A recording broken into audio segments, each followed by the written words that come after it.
Allora, nella Sunna esiste questo hadith che parla dell'albero. Dunque, si parla dell'ultimo giorno. L'ultimo giorno è la vittoria finale dell'Islam ed è strettamente correlata allo sterminio degli ebrei, nel senso che l'hadith dice che ci sarà questo ultimo giorno, questa vittoria finale, ci sarà quando i musulmani uccideranno tutti gli ebrei. Anche le rocce e gli alberi aiuteranno i musulmani, perché gli ebrei si nasconderanno dietro una roccia o dietro un albero, ma anche la roccia o l'albero dirà: «Ehi musulmano, servo di Allah, c'è un ebreo dietro di me, vieni e uccidilo». Ma attenzione, ci sarà anche un albero chiamato Garkad che non avviserà i musulmani perché è l'albero degli ebrei. Ora, potrebbe non sembrare così problematica una narrazione di questo tipo, anche perché alberi che parlino o rocce che parlino io non ne ho mai viste. Il problema è che questo hadith è ripetuto 6 volte nella Sunna. La Sunna è una concatenazione di hadith che più si ripetono più sono forti, e spesso questo hadith accompagna la chiusura del sermone del venerdì in moschea. Perché? Perché parla della vittoria finale dell'Islam. Il problema è che la vittoria finale dell'Islam è strettamente correlata all'uccisione degli ebrei. Questo significa che finché c'è ancora un ebreo sul pianeta Terra, l'Islam non ha ancora vinto, e quindi questa esortazione ad ucciderli resterà. Ora, questo hadith crea moltissimi problemi nel territorio, indovinate quale, fra Israele e Palestina. Perché? Perché lo Stato di Israele, come ogni Stato di persone sane di mente, ogni tanto piantano degli alberi nuovi. E cosa accade? Che quando i musulmani se ne accorgono, pensano che sia l'albero magico degli ebrei. Questo purtroppo ha delle ripercussioni. Non solo le piante vengono sradicate, ma ci sono degli attentati terroristici per il motivo di questo albero. La situazione è talmente tanto degenerata che di recente dei cristiani si sono recati dai musulmani con l'idea di poter risolvere civilmente questo problema dell'albero magico degli ebrei. Hanno provato a parlare con queste persone, ma i musulmani si sono rivelati la manifestazione fisica di questo hadith e hanno continuato a ripetere: no, noi dobbiamo uccidere tutti gli ebrei. Questi alberi non possono piantarli, non possono essere piantati, e si tratta dell'albero magico degli ebrei, eccetera. I cristiani, molto frustrati, vi lascio in descrizione il link all'articolo, si sono recati da degli esperti di botanica con l'idea di trovare un albero che non assomigli all'albero magico degli ebrei e quindi dire allo Stato di Israele di piantare quel tipo lì di albero. E il problema è che gli esperti di botanica hanno detto che questo albero, Garkad, non esiste e quindi non c'è un modo per piantarne un altro tipo. Allora, addirittura, quindi in questo caso, anche con questa mediazione dei cristiani non si è riuscito a ottenere niente. Dopodiché c'è stato un ragazzo israeliano che ha fatto un video in cui gira per Israele e chiede a tutti gli israeliani se conoscono questo albero e se lo stanno piantando. Ovviamente gli israeliani cadono dalle nuvole e dicono: no, non lo conosco, non sto piantando alberi per nascondermi dietro in caso di ultimo giorno dell'Islam, ovviamente. E io ho passato un pomeriggio intero a guardare tutti i commenti sotto a questo video, perché il problema non è tanto quello che hanno risposto gli israeliani, il problema è quello che hanno commentato i musulmani. Sono migliaia di commenti e sono tutti così: Allah Akbar, vinceremo sugli ebrei, uccideremo gli ebrei, questo è l'albero, è ovvio che stanno mentendo, si vede dalla faccia, il terzo intervistato hai visto come ha reagito, sono tutti così, danno praticamente dei bugiardi agli ebrei. E poi ci sono dei commenti in particolare, io ne ho selezionati qualcuno, mi sembra 8, per farveli vedere, per darvi la portata, le proporzioni del disastro dell'albero magico degli ebrei. Io tornando in Giordania li ho visti, li ho fotografati, è pieno, è impossibile che gli israeliani non lo sappiano. Questo video è di un anno fa, ma io l'ho visto solo ora. Mi sorprende che pochi soldati israeliani si siano nascosti dietro questi alberi quando le sirene hanno iniziato a suonare. Qui siamo a maggio del 2021, quando Israele e Hamas sono entrati in conflitto. Sapevano di quest'albero e continuano a piantarli.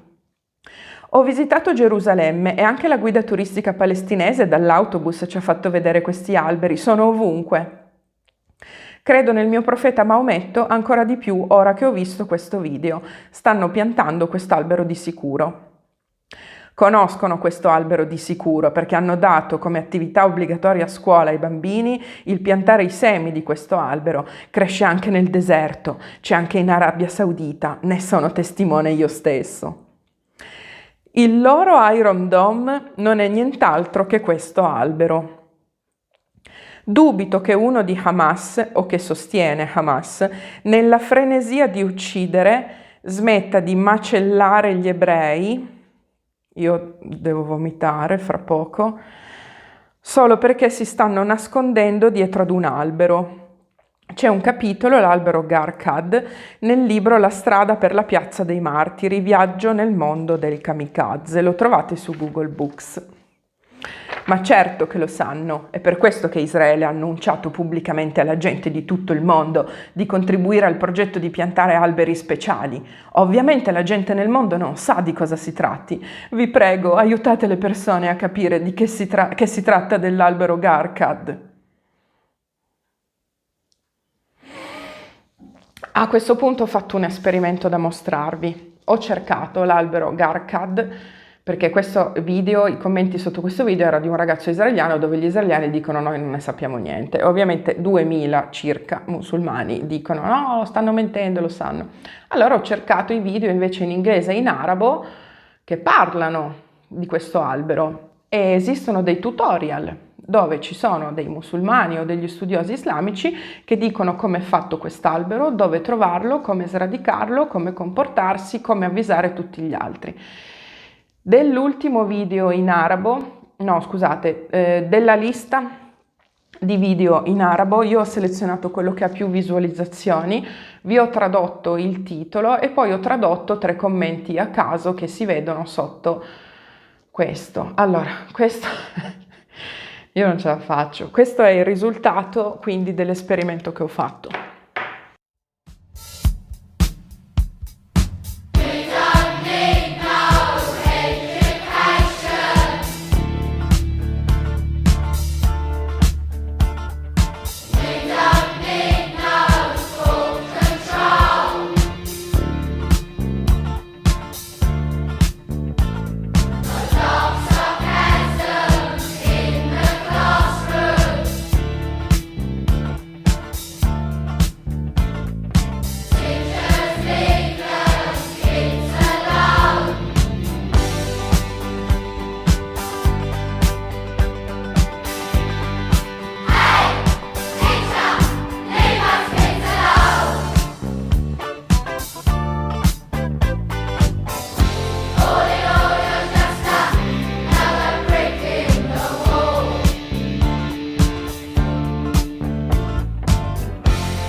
Ora, 1. Tu credi che gli alberi parlino? 2. Tu credi che solo un albero non ti parlerà perché è l'albero magico degli ebrei? Tu hai davanti il Mossad, l'IDF, l'esercito più potente del mondo e l'Iron Dome. Eppure pensi che gli ebrei, quando gli arrivano i razzi sulla testa da Hamas, si nascondano sotto gli alberi e sei così astuto da pubblicare anche un video in cui dimostri e lo fai vedere che si nascondono sotto gli alberi con questa grafica, la famiglia che si nasconde sotto gli alberi. E i commenti sotto li abbiamo visti, sappiamo che Google Translate non è quasi mai perfetto, tantomeno dall'arabo, ve lo garantisco, però si capisce. Il secondo ci gode, che dice: ah, guarda come nascondono i loro figli, titolo del video, guarda come gli ebrei si nascondono, eccetera, e poi l'ultimo che riconferma la ditta. Ora, adesso che abbiamo capito le proporzioni del disastro, ci dobbiamo ricordare una cosa. Noi abbiamo già visto quando l'antisemitismo viene legato ad una patologia mentale, abbiamo già visto quali sono stati i risultati.